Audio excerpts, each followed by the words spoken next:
नमस्कार बच्चों, बीसीए वाले के इस ट्यूटोरियल में आपका स्वागत है, अभिनंदन है। और हम लोग पढ़ रहे हैं क्लास 9th का मैथमेटिक्स, और ये क्लास 9th का मैथमेटिक्स का भाग है त्रिभुज। त्रिभुज में पहले हम जान चुके हैं कि त्रिभुज कोण के आधार पर और भुजा के आधार पर तीन प्रकार के होते हैं। कोण के आधार पर 3 प्रकार के होते हैं: न्यून कोण त्रिभुज, समकोण त्रिभुज, अधिक कोण त्रिभुज। जिस त्रिभुज के सभी कोण न्यून कोण हो उसे न्यून कोण त्रिभुज कहेंगे, और जिस त्रिभुज का कोई एक कोण समकोण हो उसे समकोण त्रिभुज कहेंगे, और जिस त्रिभुज का कोई एक कोण अधिक कोण हो अर्थात 180 से कम और 90 से बड़ा हो उसे अधिक कोण त्रिभुज कहते हैं। और सर जब भुजा के आधार पर बात करते हैं तो भुजा के आधार पर भी त्रिभुज 3 प्रकार का होता है। एक होता है समबाहु, एक होता है समद्विबाहु, एक होता है विषमबाहु। तो सर समबाहु की बात करते हैं। सम मतलब समान, बाहु मतलब भुजा, और द्वि मतलब बाहु मतलब बराबर, समान मतलब समान। जिस त्रिभुज की सभी भुजाएं समान हो, जिस त्रिभुज के सभी भुजाएं समान हो वो समबाहु कहलाती है। और समद्विबाहु, सम मतलब समान, द्वि मतलब दो, और बाहु मतलब भुजा। जिस त्रिभुज की 2 भुजा समान हो उसे समद्विबाहु, और जिस त्रिभुज के सभी भुजा असमान हो उसे विषमबाहु, है ना। इतना बात तो जानने थे, लेकिन इसमें हमको जानना है मुख्य बात कि सर्वांग समता क्या होता है। क्या बोलते हैं? सर्वांग समता। मेरे पास अगर एक त्रिभुज ए है, अगर एक त्रिभुज है मेरे पास ए बी सी, त्रिभुज क्या है? ए बी सी, और एक त्रिभुज है डी ई एफ, और अगर ये त्रिभुज और ये त्रिभुज सर्वांगसम होगा, कब होगा? जब इसका संगत कोण, संगत भुजा आपस में बराबर होनी चाहिए। मतलब ई कि जैसा हम हैं, हमरे जैसा डिट्टो सेम, हमारा जुर्मा, हमारे जैसा मुंह, हमारे सा कान, हमारे सा नाक, हमारे सा दांत, हमारे जैसा सब कुछ, तो हमारा सर्वांगसम हो गया। मतलब डिट्टो सेम, बराबर। बात समझे? अगर सर्वांग समता बोल रहा है तो लिखिए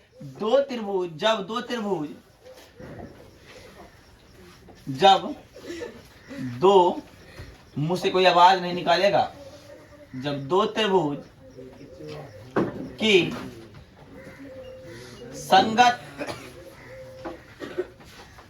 कोण और संगत भुजा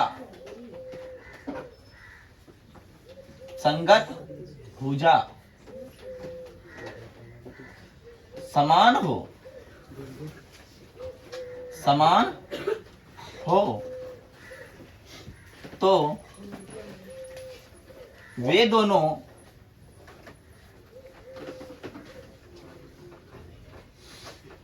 सर्वांगसम होंगे।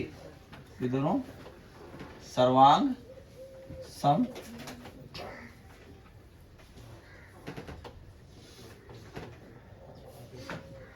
त्रिभुज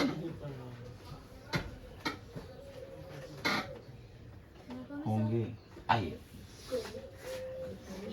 वे त्रिभुज क्या होंगे? सर्वांगसम होंगे।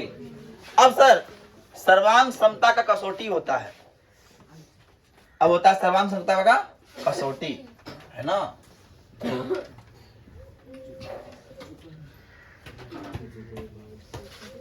सर्वांग समता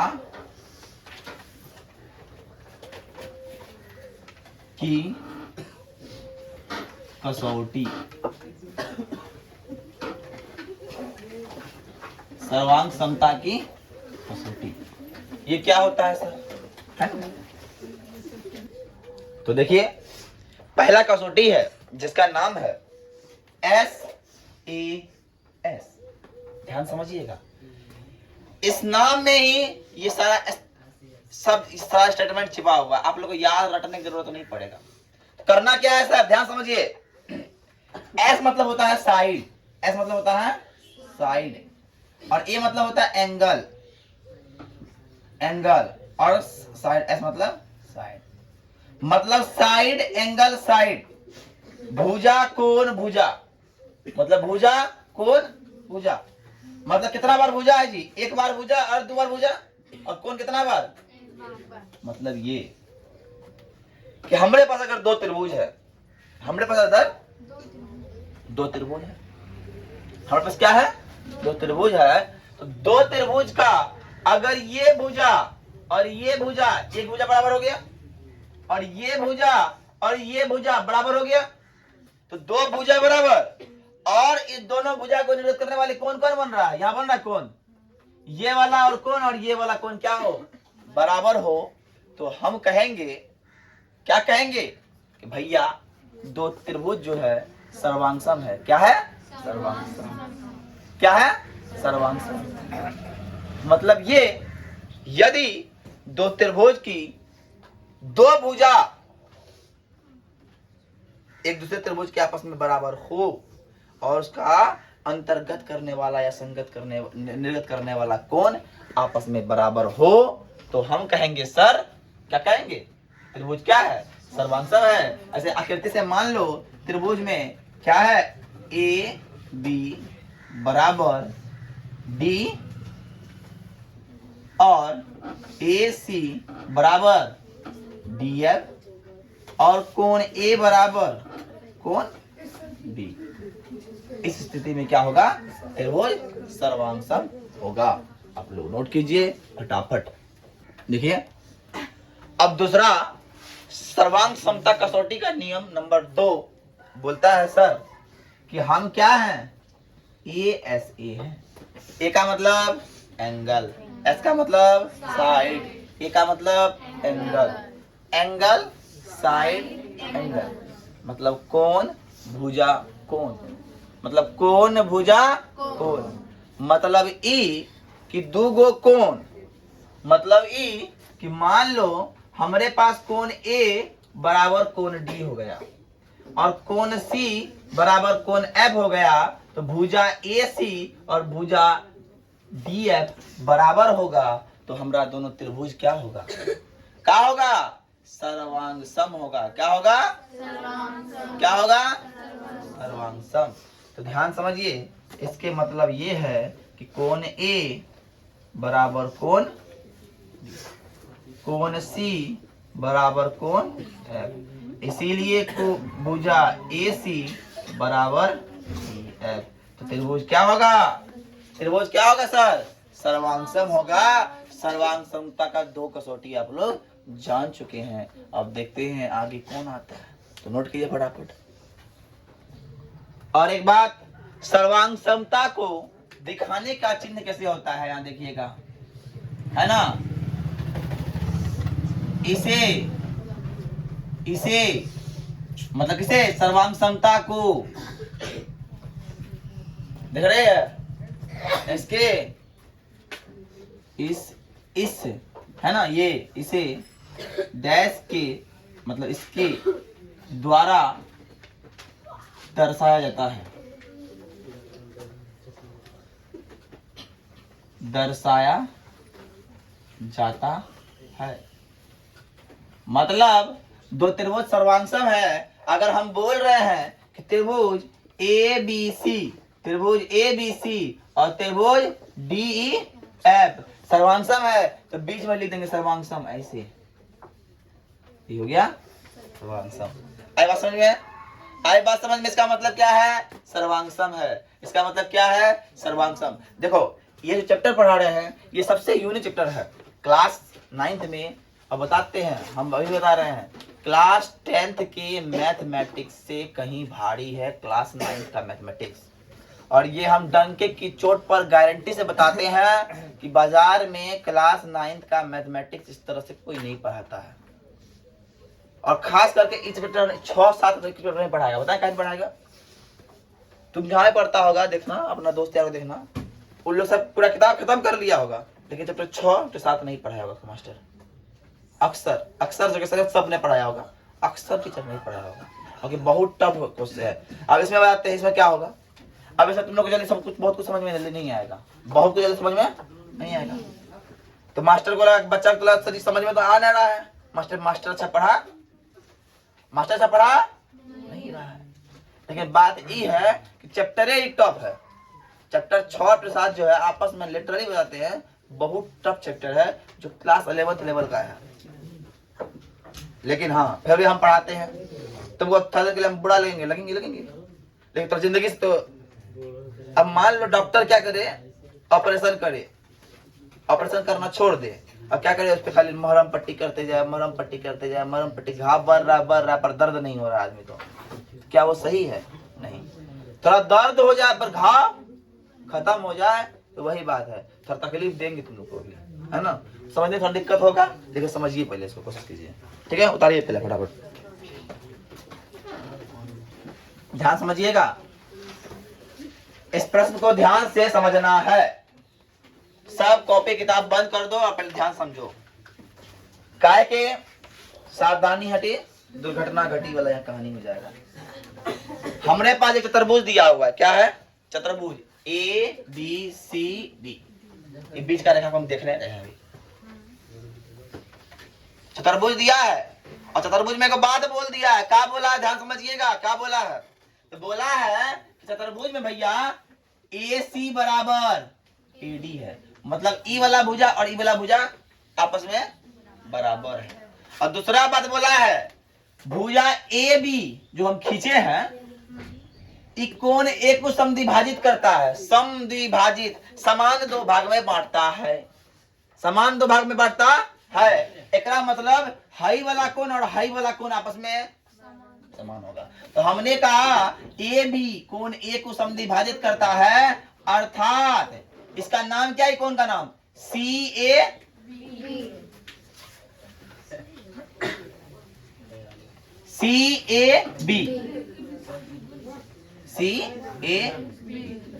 अब इसका नाम क्या है?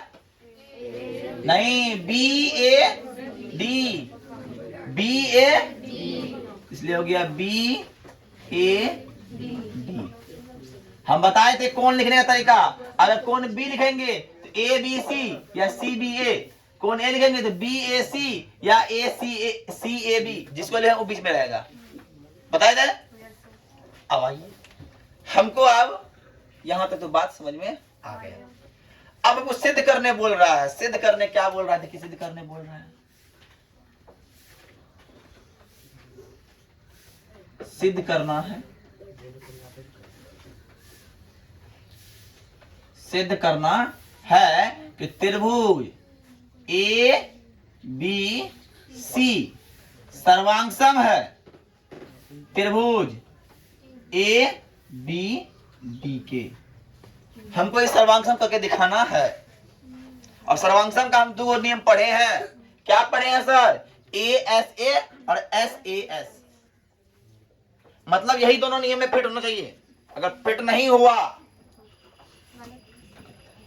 तो हमको करना क्या है? दो त्रिभुज बोला है तो प्रमाण में लिखने का तरीका बताते हैं। लिखिएगा प्रमाण, ऐसे लिखने का तरीका बता रहे हैं।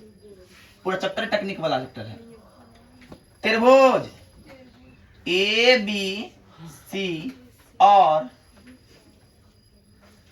त्रिभुज ABD में, अब देखिए दोनों त्रिभुज को देखना है।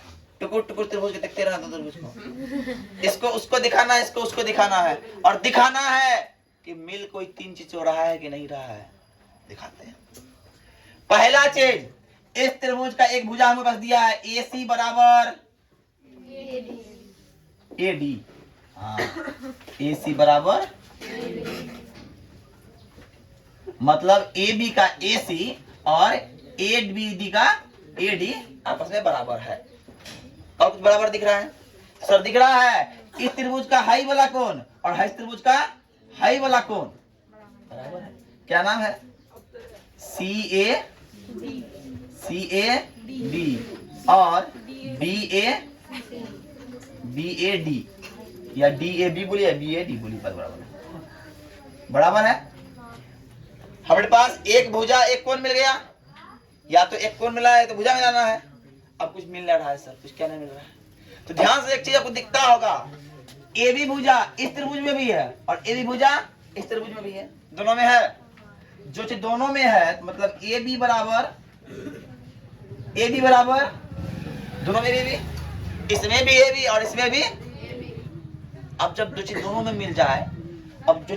मिल जाए, मेढक जल में भी था थल में भी था, इसलिए उसको बोले उभयचर। क्या बोले?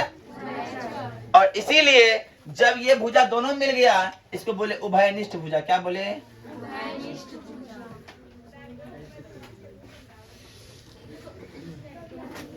भुजा। और सर आपको यहां दिख गया एस ए एस, एस मतलब साइड, भुजा दिख रहा बराबर, एंगल कोण साइड।